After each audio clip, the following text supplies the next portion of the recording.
Strong একটা message চলে আসলো আর্মি হেডকোয়ার্টার থেকে টুয়ার্ডস দি ব্রিগেডিয়ার এই হাকিমের কাছে। তো উনার অবস্থানটা তখন আরো বিব্রতকর হয়ে গেল সত্যিকার অর্থে ওই অবস্থাতে। এখন না পারি সইতে না পারি কইতে, আমরা কিন্তু এখান থেকে বুঝতে পারছি যে সামথিং গোয়িং অন, কিন্তু মানে উনি বেচারা ভদ্রলোক কিছুই করতে পারছেন না এখন।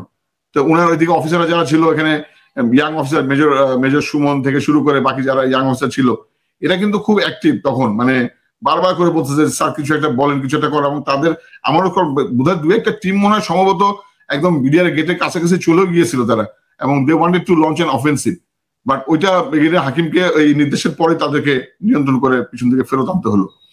তো যাই হোক, তো তখন বেলা 1টা-2টার মতো বাজে, 3টার দিকে হবে মনে হয়, রাইট 3টার দিকে স্যার খুব অধীর আগ্রহে, মানে সম্ভবত মানে একসে বলতে পারেন যে অসুস্থতায় উনি ফোন করে বসলেন ব্রিগেডিয়ার সিনিয়র ইবনে জামালিকে।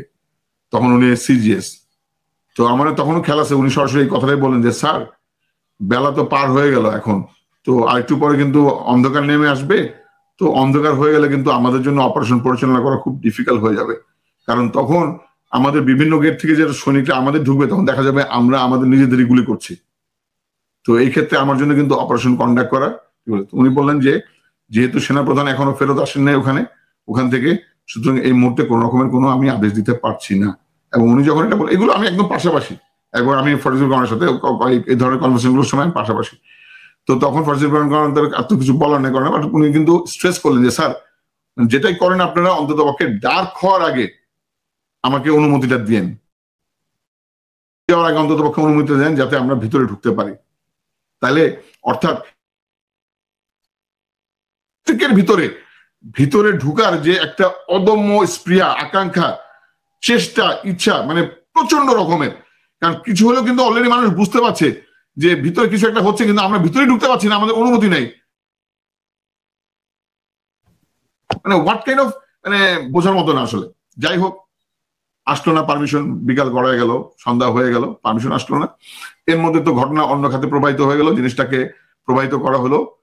আমরা তখন কিছু কিছু ক্ষেত্রে নিউজের দেখার চেষ্টা করতেছি, নিউজে তখন পুরো বিষয়টা চলে আসলো। ওই যে মুন্নি শাহ যে ছিল, মুন্নি শাহ কিন্তু তখন ওখানে এসে হাইলি অ্যাক্টিভ, এবং উনি যে খাতে তখন তো বুঝি নাই আসলে কি উদ্দেশ্যে, উনি কিন্তু পুরো জিনিসটাকে দেখানো হলো কি যে এটা একটা বিডিআর মিউটিনি হচ্ছে জিনিসটাকে, এবং সমস্ত দোষ হলো সেনাবাহিনীর অফিসারদের, তার ছোট করা, তাদেরকে অবস্থানকে সমস্ত কিছুকে কর্মকাণ্ডকে খর্ব করা করে তাদেরকে জাগরুক করে তোলার জন্য।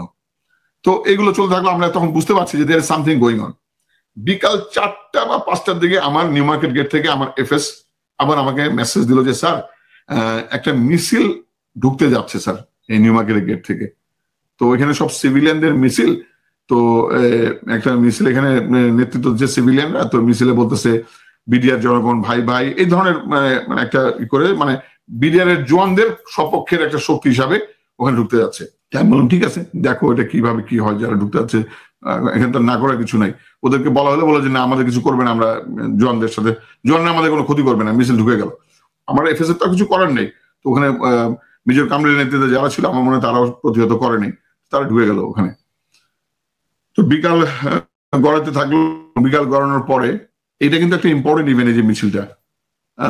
তারপরে এই মিছিলটা ধরেন সন্ধ্যার অন্ধকারের ঠিক মানে মাগরিবের ওয়াক্ত হবে এরকম সময় এই মিছিলটা কলেবরে বৃদ্ধি হয়ে মিছিলটা বের হয়ে আসলো ওখান থেকে। অর্থাৎ যে পরিমাণে লোকজনের প্রবেশ ঘটলো তার চেয়ে কলেবরে বৃদ্ধি হয়ে মিছিলটা কিন্তু বিডিআরের ভিতর থেকে বের হয়ে আসলো। Wants to be noted. আচ্ছা, তারপরে যাই হোক, এদিকে সন্ধ্যা হয়ে ঘনায় আসলো, কোনো পারমিশন আসলো না। ইন্টারেস্টিং একটা নতুন অর্ডার আসলো। আমরা তখন বাইরের দিকে ছিলাম, 46 ব্রিগেডের ডেপ্লয়মেন্ট যারা বাইরে ছিল, আদেশটা কি হলো, সব ব্যাক করো ভিতরের গলিতে। মানে মানে আমাদের কোনো ডেপ্লয়মেন্ট ওই রাস্তার উপরে থাকবে না, অর্থাৎ সবাইকে ভিতরে, এবং ওই অন্যান্য যারা ওই যে আপনার নিউ মার্কেট গেটে ছিল তাদেরকেও বলা হলো তোমরা যে কোনো ধরনের কলেজ বা ইনস্টিটিউশনে তোমরা অবস্থান গ্রহণ করো, রাস্তাটা ফ্রি করে দাও, তোমাদের এখানে রাস্তায় কোনো অবস্থান থাকবে না, যান চলাচল স্বাভাবিক করতে হবে, এটা করে দাও। তো আর্টিলারি গানগুলো নিয়ে মেজর সিরাজ আবার করে আস্তে আস্তে করে মেইন রাস্তাটা ছেড়ে দিয়ে ব্লক করে গেল। এখন আনুমানিক রাত্র 8টার মতো হবে, হঠাৎ করে যেহেতু রাস্তা ফাঁকা কতগুলো অ্যাম্বুলেন্স এসে ঢুকলো।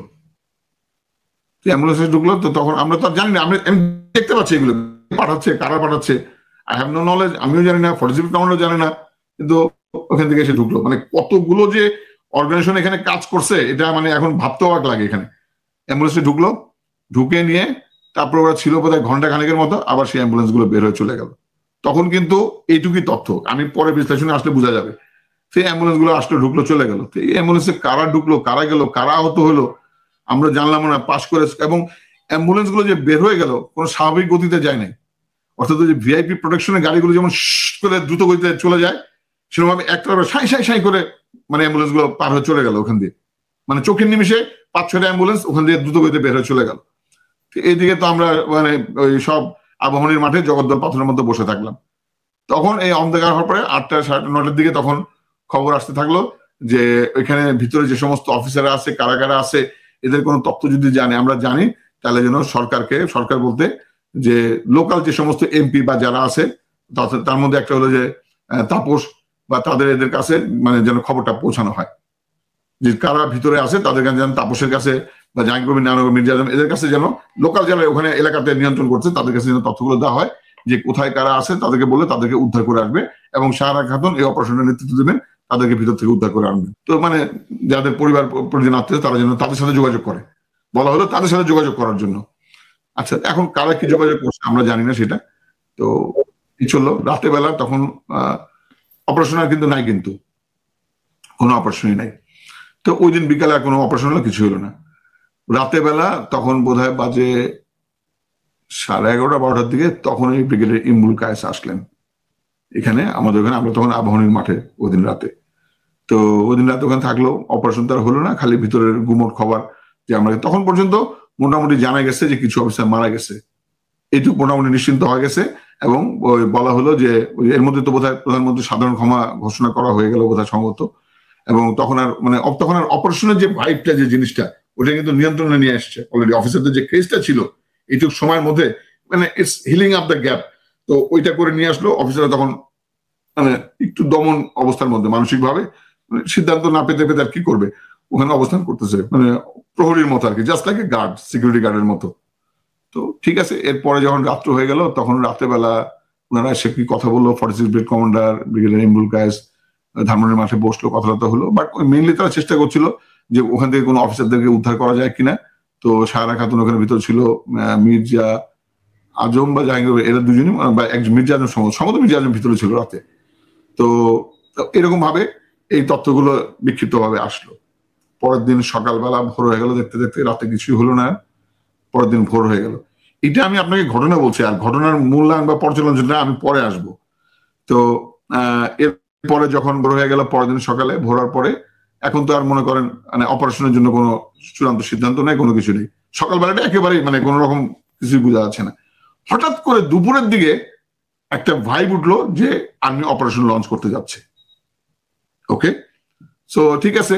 তো আমি এর মধ্যে সম্ভবত কিছু সময়ের জন্য আমি চলে গেছিলাম, গিয়ে আমার ড্রেস চেঞ্জ করে, সারা তো নির্ঘুম, কিছু গিয়ে আবার ড্রেসটা চেঞ্জ করে আমি ঘুরে আসলাম। আমার বাসার নিকটস্থ এলাকাতে ছিল, আমি চট করে গিয়ে ড্রেসটা চেঞ্জ করে আবার চলে আসলাম।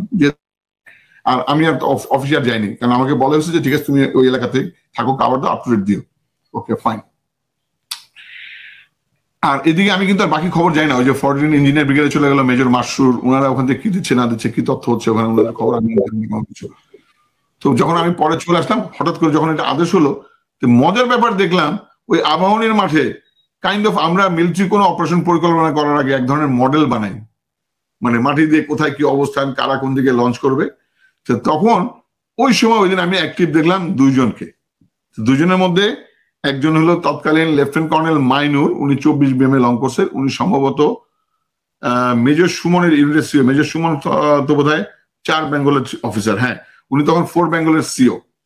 আরেকজনকে দেখলাম হলো বর্তমান সেনাবাহিনী প্রধান, তখন উনি মেজর ওয়াকার, উনি তখনও মেজর ওয়াকার, প্রমোশন হয় নাই তখন উনার। তো উনি তখন ওই 17 বেঙ্গলের অ্যাক্টিং সিও অর্থাৎ ভারপ্রাপ্ত অধিনায়কের দায়িত্ব পালন করছেন। তো উনি তখন ওখানে মানে আসলেন।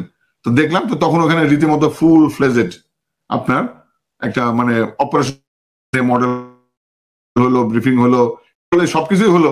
কিন্তু একটু পর পরই ব্রিগেড কমান্ডারের কাছে বা এর কাছে আসলো যে যদি সেনাবাহিনী দেখেন, যদি সেনাবাহিনী মুভ করে তাহলে ভারত ওখান থেকে বর্ডার ক্রস করে ভারত বাংলাদেশের ভিতরে মুভ করবে। Hey this is our internal affair, এবং এটা বলা হচ্ছে যে এটা সম্পূর্ণ রাজনৈতিক একটা বিষয়, আভ্যন্তরীণ একটা বিষয়। এই বিষয়টা কে বললো, মানে কার কাছ থেকে বার্তাটা আসলো? আচ্ছা, এই বার্তাটা 46 ব্রিগেড কমান্ডার বললো যে আমাদের কাছে এরকম একটা তথ্য আসতেছে, বললো যে আমরা যেন ভিতরে না ঢুকি। আমি আর স্যারকে জিজ্ঞেস করিনি, কারণ আসলে এগুলো এত কিছু জিজ্ঞেস করাও যায় না, যে আমরা যেন ভিতরে এইভাবে না ঢুকি, ঢুকলে নাকি ভারত এখানে আমাদের বর্ডার সীমান্ত ক্রস করে ভারত বাংলাদেশের ভিতরে ঢুকবে। তো মানে এতদিন এই কদিন তো ভারতের কোনো নামগন্ধ শুনি নাই, শব্দ শুনি নাই। তো যখন মানে একটা প্ল্যান হলো যে আমরা ঢুকবো, তখন এই জিনিসটা আসলো কেন?